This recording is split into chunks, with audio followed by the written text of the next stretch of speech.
Hello दोस्तों, आज जो मैं आपको कहानी सुनाने जा रही हूँ ये कहानी है लड्डू वाली चुड़ैल की।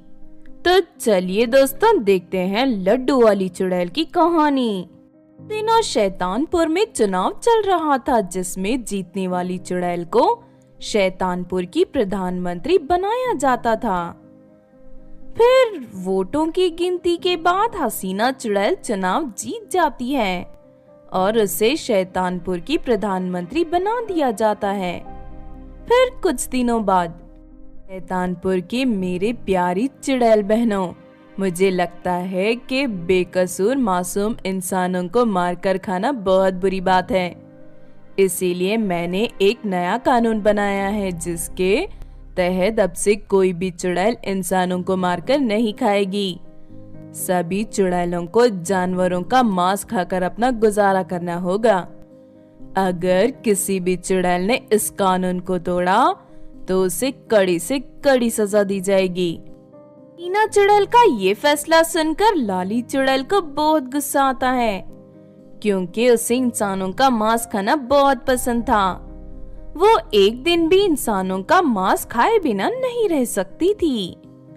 ये हसीना चुड़ैल तो पागल हो गई है जो इस तरह की उल्टी सीधे कानून बना रही है, लेकिन मैं इसका कानून नहीं मानूंगी। अगले दिन लाली चुड़ैल अपने घर पर ढेर सारे लड्डू बनाने लगती है। तभी वहाँ उसकी सहेली रेशमा चुड़ैल आ जाती है। तुम इतने सारे लड्डू क्यों बना रही हो? मैंने इंसानों को पकड़ने के लिए ये भूतिया लड्डू बना रही हूँ।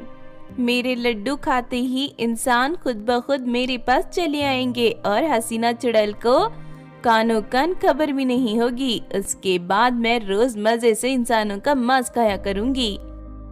अगले दिन लाली चुड़ैल लड्डू से भरी टोकरी सड़क के बीच में रखकर वहां से चली जाती है। थोड़ी देर के बाद जगन और मगन नाम के दो दोस्त वहां आते हैं। इतने सारे लड्डू देखकर उनके मुंह में पानी आ जाता है। उसके बाद दोनों दोस्त उस टोकरी को अपने घर ले जाकर लड्डू खाने लगते हैं, लेकिन लाली चुड़ैल ने उन लड्डुओं को काले जादू से बनाया था। इस वजह से दोनों चुड़ैल के वश में हो जाते हैं और लाली चुड़ैल के घर की तरफ चलने लगते हैं। थोड़ी दूर चलने के बाद दोनों लाली चुड़ैल के दरवाजे पर दस्तक देते हैं। उन दोनों को देख लाली चुड़ैल खुश हो जाती है और उन्हें पकड़कर रस्सियों से बांध देती है। इस तरह लाली चुड़ैल रोज शहर की सड़क पर लड्डुओं से भरी टोकरी रखकर जाती थी।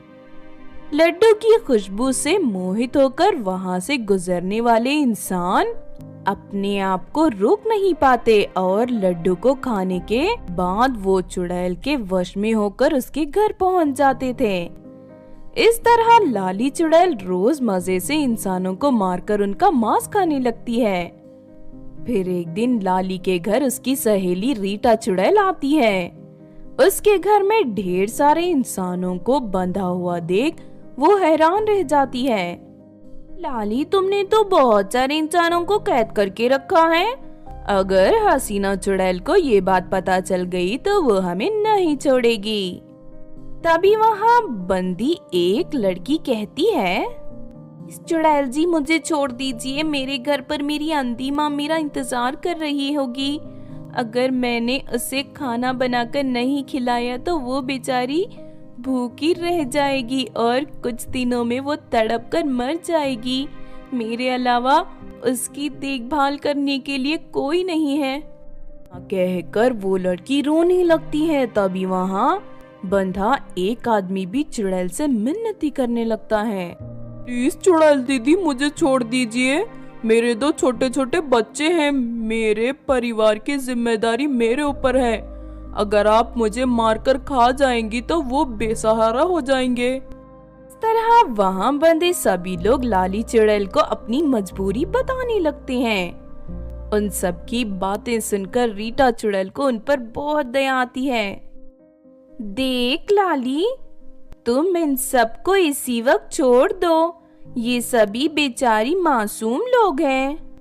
मैं तेरी तरह बेवकूफ नहीं हूँ। देख तू यहाँ से चली जा, मैं तेरी कोई बात नहीं सुनने वाली। लाली चुड़ैल की बात सुनकर रीटा चुड़ैल को बहुत गुस्सा आता है और वो वहाँ से चली जाती है। इस लाली चुड़ैल को सबक सिखाना ही पड़ेगा, वरना ये इसी तरह मासूम इंसानों की जान लेती रहेगी। रीटा चुड़ैल उसी वक्त हसीना चुड़ैल को सारी बात बताकर उसे अपने साथ लाली चुड़ैल के घर ले आती है। हसीना चुड़ैल को देखकर लाली चुड़ैल घबरा जाती है। मैंने सभी चुड़ैलों को कहा था कि कोई भी इंसानों को न मारे, लेकिन तूने मेरा कानून तोड़कर बहुत बड़ी गलती की है।